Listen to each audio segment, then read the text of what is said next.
ya tu kemba Misane e Onor Onor TV. Mene obaje Makola SIC building here. Alo SIC mall here tuntu. Waya Magicham Enterprise. Amenwen tuntu ADB bank yo jeme. Ni wake wanyami yo wa mami. Ne ho mama mbeba gbasana. Le no hu che ni kasimono ya school ya gimpa.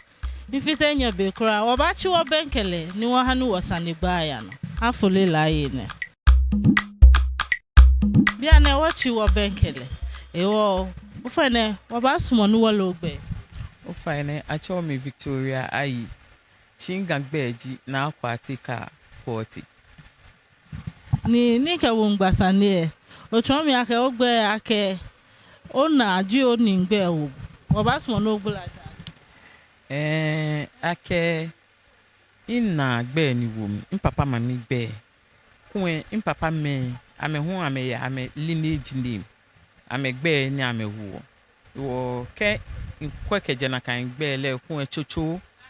Jimmy shina man na gbe wo mi wo mi use Kwartey Kaa say ni me kwoti wo be piken che Kwartey Kaa mo fi amo ke o kwoti shin say ni mai Ofa gashian ngbenye. O fine wo je sempe shi kwoti say ame gbawe bi ji ame je bukum. Mene wabo shapu eme ni onto obi ake boje bi enshi alo ekolo mami ona ni je mama homo enshi. Mama homo ina achole kele Makola fen kele le peji kele ye Makola le jenshi ni ba mami no ni mami achole Margaret champo ma shi mo fi amolile Makola ke sister. Be nyeche ya Makola wa de nche afọ mi ye Makola inte nursery ye Makola na kan ko because inte nursery ye Palladium e won da ye Makola ni no na ho o mami ho mini chire bo ake bo ko e ba o mama ho tumo boni wo le ake shi afen shi an ni tumo ko poten ye ni ameke jionshi ni chano it's like be an ematke like a second generation alo third generation business mi yo ejake ina jele peshi ke nyemi me fe Makola yi e won ye aunties na me ho mama ye cousins ni ho mama be dano here ba fa po ole mama mi ojoba o fa ne manye make na kan shi school e wo in break o ya school ke mbacha no she along the line me in set up me own different business if you're importation of mama jin no she different line ni inkabogwasa ni hani nan le ake show ya gimpa o fa mini koso me fe public administration no ni ko mankra mo sajin ahi it's a package entails a lot. Over fi law fee, over fi accounting fee, over fi various ni common buhi. No you ngona wa ya ke be PMK game o small school ya game o small no chumo shi o manage business alo o kwenu chumo no shi ona de kan ho ya school be na you mo na me you je na kan kra we game no ni market ji game wo yi fa ko kwe gan ni ji Accra itself eda ewo na kan jibeni abake because Kenya yi fa ana anya pi na anu nya hipi ewo na kan jibeni yale beni o hien fa kwalo ke biane ke wo ke ba to here biane gan lo biane Makola ke ona ma Makola mini difference yo chake mo pi eba mi chwa ke shi beni indakuwe ile ake Makola ye game titri ji Makola ye game Jimmy here Makola number 1 Makola number 2 for both me no nyo wie gan be pi oni he mo ba wa e wo sano na mo ko ni ba gbla mi ha bu ja ke meni here chapo din pi gan me yu chibia ne abagan pi wo ye fire gan ni yue mo efe ake gan yue mo ya wa fi o ha me ko me yo no ni ji yue mo ni onu wa ya Makola ji twi eja ke efi o me ake wa chon ha me pi me nyo e kasi olo ya yo ko ba ma mi o ko hi ni me ni ba hi o ni pi no ame yu wo modin wo ka me yu Ewo kwa shop na mi wana mama sorte mi na udin ye bie mi na GTP hu ye bie Ghana mama son yo o fa ne da bi wo ye Hollandi son ye bie ne Hollandi say efi o me ake cousin alo family business ameke GTP machela ke woku giami ewo Hollandi said den che ba GTP company egbe ni wo ya mede dani wo ye ko me hu ni wo show kejo UK no ye bi e ja ke wo hon kente ni no ni wo kejo UK e afi tumo blofoma kente su ni wo no hu wo ke ba futu wo ye Ghana kente denche ye Ghana kente asante kente bo nyu kente pi e bi e ne ifa fe no ni show ke ba mu Ewo Kenya nshe mama keba aninya na lemleo alote yo le ha ebe melo bini wo sumole eja keshi be ko me no ke ba duty e ame calculator ke dollar rate wo beni dollar ya nwe na ka duty ya nwe ame UC ya keshi eko ame ye quote ko ni ke jachun e ba eko e ke ne ke ba nye ba pay 20 cedi alo 30 cedis shi boni dollar rate ya na kan jibi na me ka calculate a calculate ye Ghana cedis e wen hash ka ya Ewo Ghana mama ko ni yo bi obanyo chom ye ko magbe o fa ne no ni kan ne actually kafu didi alo oba tan no nim ni ani ba bedi you for you ni le no le bi ba yi dani ye ne egbeji twambinkum twambinkum no ne dani ye ne egbeji gamanfo prete oye ne ho egbeji akofran alochi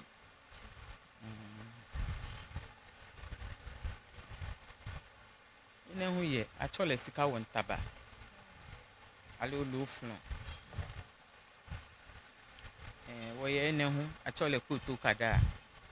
si twi me hu ya megbe na meke chole ine hu ya achole fi abusia design ne hu achole achichidi echi alo akoko ntose ye gami ene le hun kan man fo pete no eko si afele ebibi design ne le hun achole sen ye gami twitwi me chole wo be ka mi wan asem a si akonua wo ye ne hu achole bonso dani ene hu eke design ne achole Felicia oye koklo mepi oye oba pa lipstick nkuma pencil mama di fen ko ke gbegbo ade kake no fian no ke o achiri oba kunfu gbe ne Makola ye ni wo gba lo me ni fi ofa ne le Makola ye wo gbe ni mama machela ke mama designs ne ni nke chon ye she so many years than for me beni ba gbe yo mu na chaki design beni yo na kanu yo je sa ke be kume kale se chaki yo ke mi ahu amenyo ame fiole ekume na aje opaten se ekume ke fite ekumai do me wo chola asasa chi efe tumo noko ni bane yo na kan no eyo as time goes on oba na akeshi ekume ko ba ni abasmo na use wa ekume ba eba shebe ko ame ba ko ene ebe ehu shibe no ba na no asan awe ko wona kan de yole Ona okente. Entiele we different in a junior son junior sanction in a fitumo a color ublaya color color shin we you could make many catch on camera many man in your queen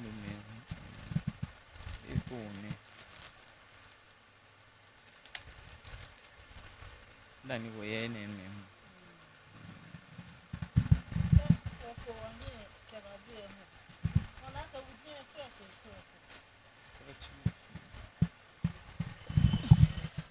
wo for here ke ba bi won na ka wudi an sorte o chon mi aka nwe no ji Bogolan eminti fio ana ke we wudi nkoni ke ukọ echi mama achi do ma chole Bogolan Dani wo ye lighter one say wo ye ko meni ameke shin ewo him solo no me hu Dani wo ye no ni ehie plain fen ku ke egbe design se fen wo ye pearls wo ye fascination wo ye patchwork jeans noir blanc Afrique safari gbe jinle pi innovation wudi ele wo fen ku variety e fen na me fi wo fen ku wo mo fe mo ni baba bi a choice of wudi na baba na o se egbe hu e won na lace ye je wo ye rontes bi a machala ke kente mostly ye yala ya no black and white ke kujie mo no na ke ya wedding ake few engagement fen ko ba bi oba na rontes ameye hinosro to kuni bi ane China bi hu efu chi hu no eko mi hu original ni je England e pe mi hu no ni China bi efu o fa ne won na o fa ye hu ye fai sort ni afi Ghana ko ba bi ene wedding hats fen no tawo bana pastoral hats oye oku wo tawo any occasional hat ko ba bi obana wo be hu wo ba order na afi okay ke won ya agbo na agbe hu alo hin egbe hu won na ko fascinated so ye bo o ye in the shini o ye ni na ke kente fe ye kente he no ni bibi ni ubanyo keke ko ba ni utawo nokunu eko mepi ye ni ka me mfagbe amesumo amehi na kama je ani bi na meke aki me ko me hu wo ye Ghana for different occasions ko ba no ye bi ene agbene hu graduation na bi ane or use of kente strips they want your kente strips for your graduation one say bi ane ko ba ko mostly a US boy I may adapt they want me fin come and graduate I may use bi ala won na akeshin was monofia no mleo won ko ba ke o nye ma wo lole alo ma drive ma ba ga imba he mama nya fi o delivery ni kanya fi o obanyo ha wona mes na ba anya atwa o fi o delivery ke o smoni order just so ba atwa wo 0244 645475 agbene wo 024 255 8815 ko atwa wo no onni ba hye wo no online hu ba ko on create site wo okay if you are available man ameli e wo be pia ka mo kontu okenti le me come ame bamba hi okente no mo ko banye ba ne ba ke insumo design ne alo insumo pattern ne nyake ya na fi oha mo alote nya fi ole ke mo ko ba ne design ko ne sumo ni be ko e ba ba wo mi shi ke wo mi shi ma bi le bo ne tawole ke colors ne sumo na ke fi ke ha na afi ale bia na ye ga alo ga machine aka duma ni alagbemi chuchu eke alagbemi wona ke mo fi amo yomlano na kan eyole bia ne ye Makola jane if you me akeshi fe baya it boils down to education because boy fafe gamambi ni boy pie na amele wo kusum ewo je ekome je na me hie kan hi na me fio shi amele wo kusum ni amele no ni ya ewo ka ba je no kotomo ne kan shishi boni nye use on your platform ne nye ke shio na kan abanya use other platforms ni ke ba yin hu radio stations ni wie mo kokro me ke gamanche me ba nya fe kumbi na ka ma ayu ake amenye na me twada fi ya me radio alo ame tv stations ano na me hana ali ake ne ke no ko ya no ye gan ko e ba wapi e ba hani me awareness creation of awareness baba ni infilo ake shike aduma bible ko ye mi aka ahion ma ni ji fasting ni afiodi we wanna kind no is in the right direction mami or your noise pollution can be ne gba ma na ka aduma mami jo fi o ni o mental health ke body and body health is okay if you me can suggestion di ka ba anya create awareness e ba wa ni awareness na no try create manche me ni ba fe komi ni ana na kan awareness aba me ko ko komi fe mo ye wo manche me ke wo wulo ma ati e shehe ko ni bia ne mi na ke wa chuchuku e wona na kan e komi fe mo shi bia ne mi na ke won bomodin won mi awon hie won ba fiu ewo ke wo you tell hu ke ayaga me pi ni amete school na me hie ye hia je school ya pe ta flache wo mami me ne ya ko school ame ho ame hie ni le ke ni agbo ke wo papa me ne ya ko school wo ke abati abanka me ame ho ame ka me ngawo baba ni gamingbla mo ewo ke wo fe wo no shi na kan ni wo fe wo gbe ko mi e wo ba ya wo yin mi na ke Greater Accra Regional Minister eje ni bi ko ma shishi ni clear gan in the right direction because gan no oji no ni wo yo wo be no ko don wo fe wo ba fe ko mi ni wo wale na atu ni ba wa wo